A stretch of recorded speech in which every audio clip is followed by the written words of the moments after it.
afternoon, and welcome to our final Q&A with the crew members of the SpaceX Demo-2 flight test. Robert Behnken and Douglas Hurley arrived at Kennedy Space Center on Wednesday and are now less than 1 week away from becoming the first humans to launch to the space station from the United States since 2011. They're joining us from astronaut crew quarters, and we have just 25 minutes with them, so we'll let them make brief remarks and then take questions. Participants on the phone can press *1 to let us know that you have a question, and those watching from home can send theirs in on social media using the hashtag AskNASA. But first, let's hear from the crew. Bob and Doug? Hey, good afternoon from Kennedy Space Center and crew quarters. Just heard that everything went well with the FRR. We're excited to still be on the countdown. Hopefully we'll see the static fire here in a couple hours, and we're ready to take your questions. All right. We are going to start off with Marina Korn from The Atlantic. Marina? Hi, Bob and Doug. Very excited for you. I'm wondering when you will see, for the last time before launch, your families. How will that be set up? Will they be wishing you well from a distance just to be safe? We certainly will be wishing our families well from a distance. As folks know who've seen the shuttle history of walkouts, we'll be walking out of the astronaut crew quarters, making a stop in front of the Tesla that will take us to the launch pad. And that will be the point where we get a chance to really see our families for the final time prior to launch. So we'll give them a wave, and then we'll head around and climb in the car. And there might be a chance for them to get up close next to the window, but that'll be the last time that we see them before launch. Next, we'll take a question from Joey Roulette with Reuters.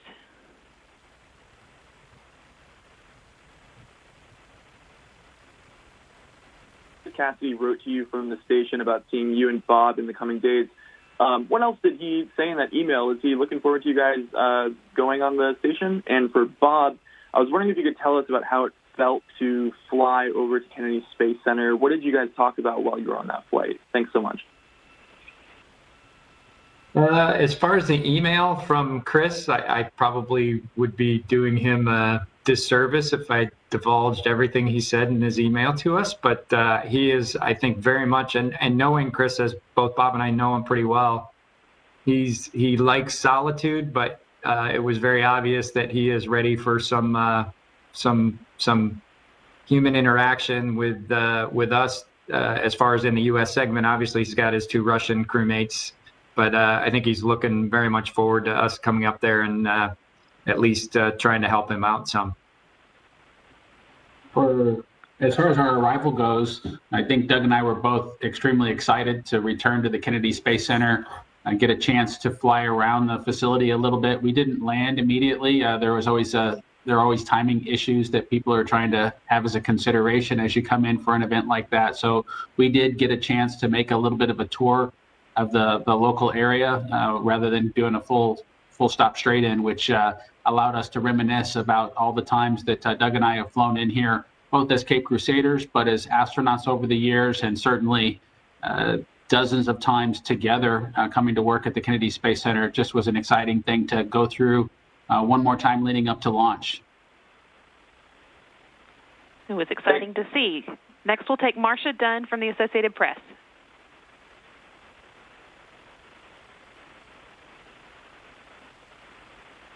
And if so, will that continue right up until launch day?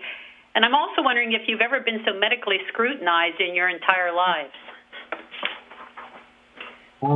The first part of your question got cut off. It sounded like you were somewhere in the middle of saying the word quarantined. And as far as, so I'll let you ask that as soon as I answer the second part there. This medical scrutiny, I think for us has, other than maybe the COVID testing, it has been like it normally is. We've been scrutinized for 20 plus years since we interviewed for this job. So, and it seems like every year the scrutiny gets greater. So from that perspective, I think it's been relatively normal, comparatively speaking. And we just, I think, after all these years are just kind of used to the poking and prodding and blood draws and all the other things that come along with flying into space. So what was the other part of your question, Marcia? Yes, I'm wondering if you're still being tested for COVID-19 and if that will continue right up until liftoff. Well, I think from a medical standpoint, I don't think anybody recommends we get tested every day. We've been tested at least twice so far, and rumor has it we might be tested again before we go. So I think in general, that seems like plenty, especially considering we've been in for all intents and purposes, a quarantine now since about March 15th is my recollection. So I think I think we're doing pretty good. So from that standpoint, we have been in quarantine probably longer than any other space crew has ever been in the history of the space program. Thanks so much. Both of us, we've just been really familiar with the quarantine process over the years as, active astronauts. We've seen it for ourselves and all of our compadres who are inside the office. But we've seen the rest of the world have to take on the same sort of precautions that we do leading up to launch. And that's been a good thing in some sense for Doug and I. It has allowed the opportunity for us to spend some time with our young children who would have been below the age of access, if you will, for a quarantine if they weren't home from school. And so that's been a little bit of a tiny bit of sliver of silver lining that we've had as the time with our sons leading up to this launch, which they would have not normally been inside of our quarantine. Next, we'll hear from Jackie Goddard with Times of London.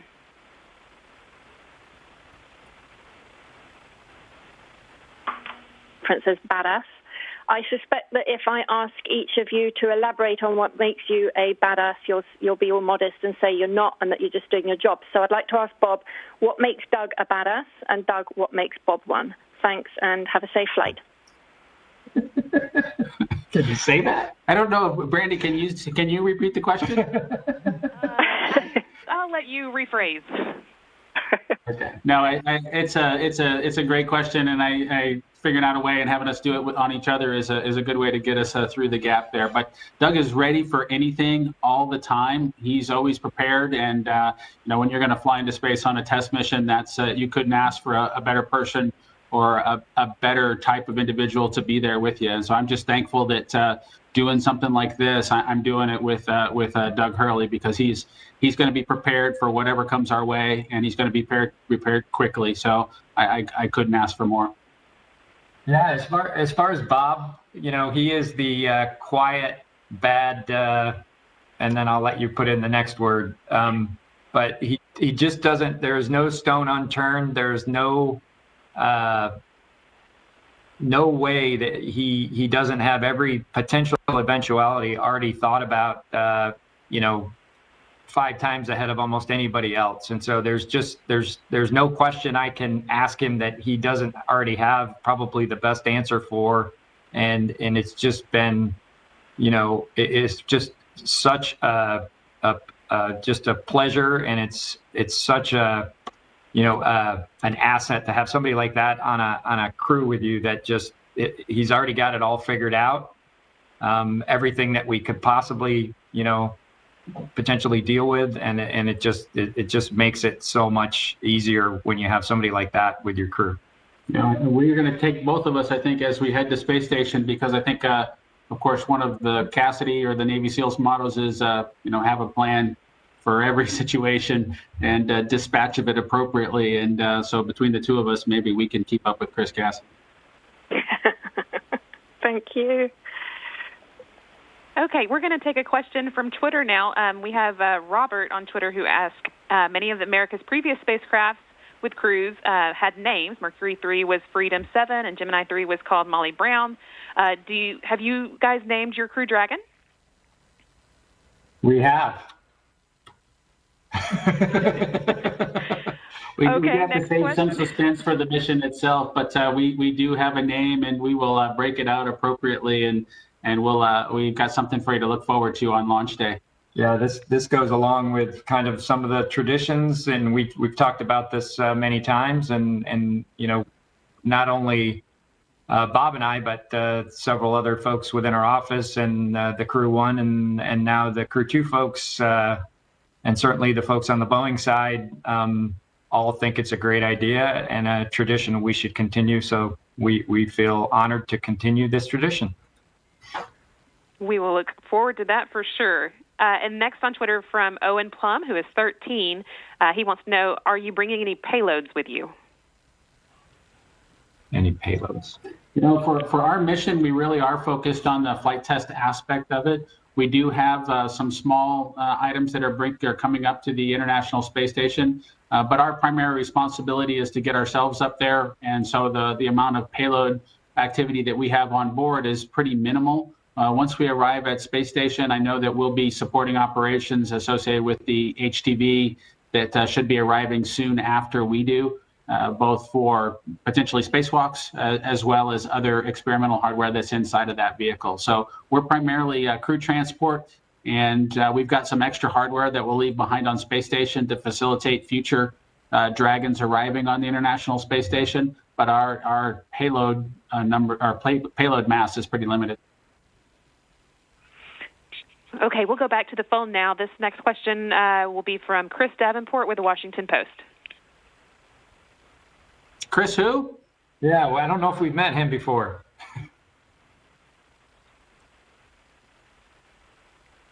Chris, are you on? Apparently he's not on. Okay, we need to go, I guess, next to Miriam Kramer with Axios. Hi there. Thank you guys for doing this. So with this being a time of such great uncertainty for folks around the U.S., I just wonder what you hope this launch will mean to people as they watch it from their homes. Thanks. I think for both Doug and I, the thing that we most want to bring home is that we are still able to do this and perform it safely. COVID did drive some changes in how we were conducting our operations and preparing for this mission. But we as a nation, all across the nation, folks from Florida through Texas, both in Houston and at McGregor with the SpaceX team, as well as in California, had to figure out a way to still pull this mission off safely, still prepare for it safely, still work together to accomplish it, even with all the constraints that really prevented the togetherness that we had been exercising the previous 5 years. We had spent a lot of time out in Hawthorne face-to-face with the team, and I know the Houston travelers had to figure out a way to not necessarily do that as often. And so I hope the nation can look at this and recognize that this is something we're still going to accomplish. This is still something that we're going to still be successful at, and we're going to do it in the face of the pandemic. We'll figure out a way to work through it and work around it and work through it safely. So we mentioned already that we'll continue to be COVID tested as we lead up to launch, because we, of course, don't want to take that to the International Space Station. But where there's a will, there's a way, and there's been will to make this happen, and we're just proud to be a part of it. Next up, we'll go to Lucas from SpaceX. Hi. So my question is, what are your flight suits like compared to other suits you have seen or worn as military test pilots or in astronaut training? The spacesuits that we wear on Crew Dragon are similar in what they're designed to do as other pressure suits. In case there's a hull breach or a loss of pressurization within the vehicle, these suits would pressurize and keep us safe. They're very unique relative to the suits that we've tried before or worn before. Shuttle, we wore the ACES suit, which was the larger orange suit. It was quite a bit more bulky, and it was kind of sized generically rather than these particular suits for SpaceX. They're custom sized to the individual. And obviously, I think a lot of people think they are really neat looking suits, and they do the job. One thing I would say is SpaceX designed and built and developed these suits from the ground up, which is unique. Usually there's a separate company or companies involved that make these spacesuits, and so it was really neat to be there from the very beginning of the development of these suits to the two suits that we just tried on this morning to just check them one more time before we get ready to go fly. Now we'll go to Rachel Joy from Florida Today. Guys, there's a bit of a delay, so hopefully you can hear me. Florida Today is the local paper here on the Space Coast, and I can tell you that our readers are just so excited and proud that you're here. and would love to know a little bit more about what your plans are this weekend for Memorial Day. I know it's a little weird, you're in quarantine, and maybe if you could reveal some of your local favorite spots around town. I don't know if there's restaurants or beaches you go to when you are able to get out. Well, I'll take at least part of that question. Uh-oh, we lost the screen. Are you guys still there? Yes. I'm still here. Okay, yeah, our screen locked up there for a second. Okay, the video is still locked up, but it sounds like you can hear us. Yeah, so for the weekend, I think we're good now, Brandon. For the weekend, we're following the schedule. We're still in quarantine. So yeah, it'll be a unique Memorial Day weekend for us, being in quarantine. The good thing is our families arrive tomorrow, so we'll get to see them.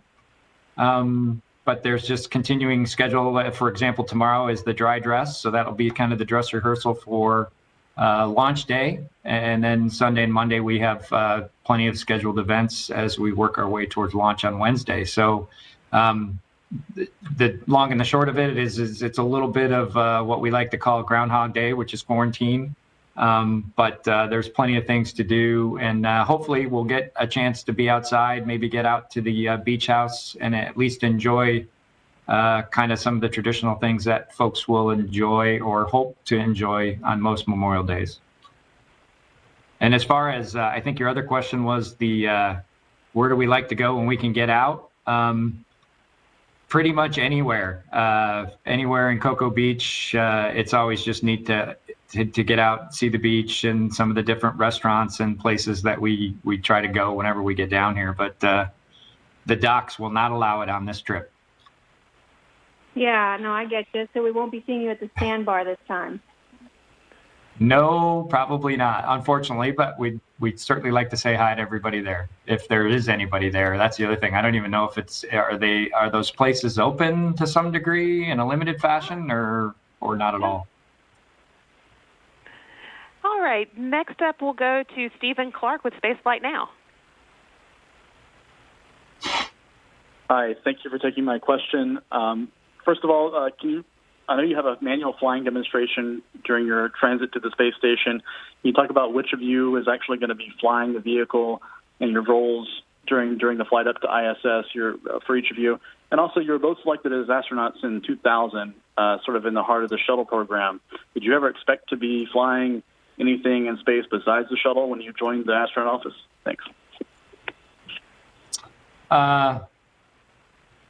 For the manual flying, I'll be doing the manual flying as the Dragon Commander, and we will do a manual flying demo in free flight, and then we'll do another one when we get closer to the ISS. And it's certainly those tests are kind of two-person tests for sure, because there's a lot of back and forth between Bob and I, and we practiced it quite a bit, and it's obviously something that we want to make sure we understand completely for future crews in case they ever have to fly the vehicle manually.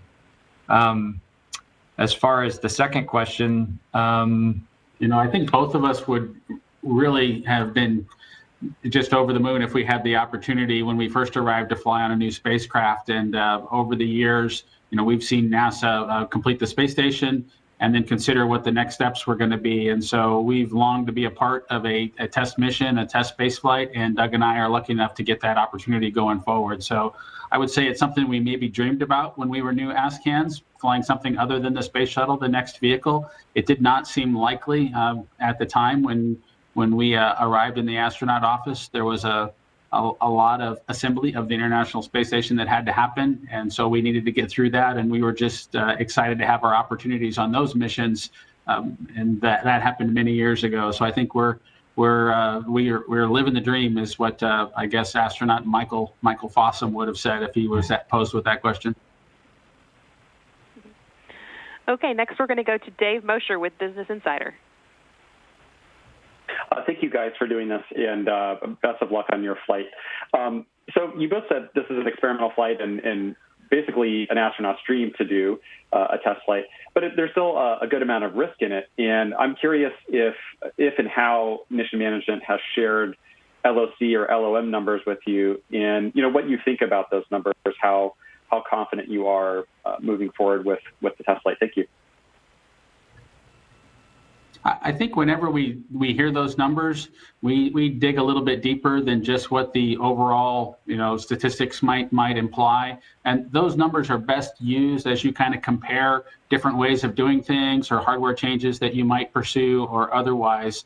We've had full information, I think, from the Commercial Crew Program, from the SpaceX team as we've gone forward with this, and so I think we've had the luxury over the last 5+ years to be deeply embedded in the understanding of the trades that were made, and as you probably understand, there are often cases where a hardware change can be implemented, or there can be an operational change that reduces that risk or manages it in some way, and so we've been deeply involved in that entire process, and so we did even get a chance over the last 2 days to duck our heads into the agency's flight readiness review and hear the discussions that the management teams were having about the overall risk or different ways of doing business with this mission itself. And so I think we're really comfortable with it, and we think that those trades have been made appropriately. And as far as Insight goes, we've had probably more than any crew has in recent history, just in terms of understanding the different scenarios that are on our plate. Yeah, those numbers are certainly part of the equation when you assess risk, but they're certainly not exclusive by any stretch of the imagination. They change based on a lot of different design changes or just statistics as we move forward in a program. So they're certainly a factor, but there's just so much more to assessing risk and all those things that you need to put into the decision matrix before you go fly. But anyway. I think one of the really unique things about the Dragon vehicle is the legacy that they have with cargo. So they have the team has that experience, as well as the Falcon 9 rocket that has what wasn't a long history when we started this program, but has kind of panned out to be quite a number of flights under its belt, and its evolution has become more and more safe as it's been operated, and that's something that we really do appreciate, and it's just remarkable to see all the other missions that have contributed to the human spaceflight program by, in some sense, being a test mission for us before we had the chance to fly on the Falcon 9. Thank you. Okay, I think that is all the time we have for questions, unfortunately. I apologize to those that we didn't get to, but since this is our last time to talk with Bob and Doug before we see them next week, we want to wish them luck, let them know we'll be cheering them on. And for those on the phone, you will need to hang up and dial into the next briefing that's coming up here on NASA TV at 2:45, and will be the post-flight readiness review briefing. Again, we'll see you all back here on Launch Day, May 27th. Thanks.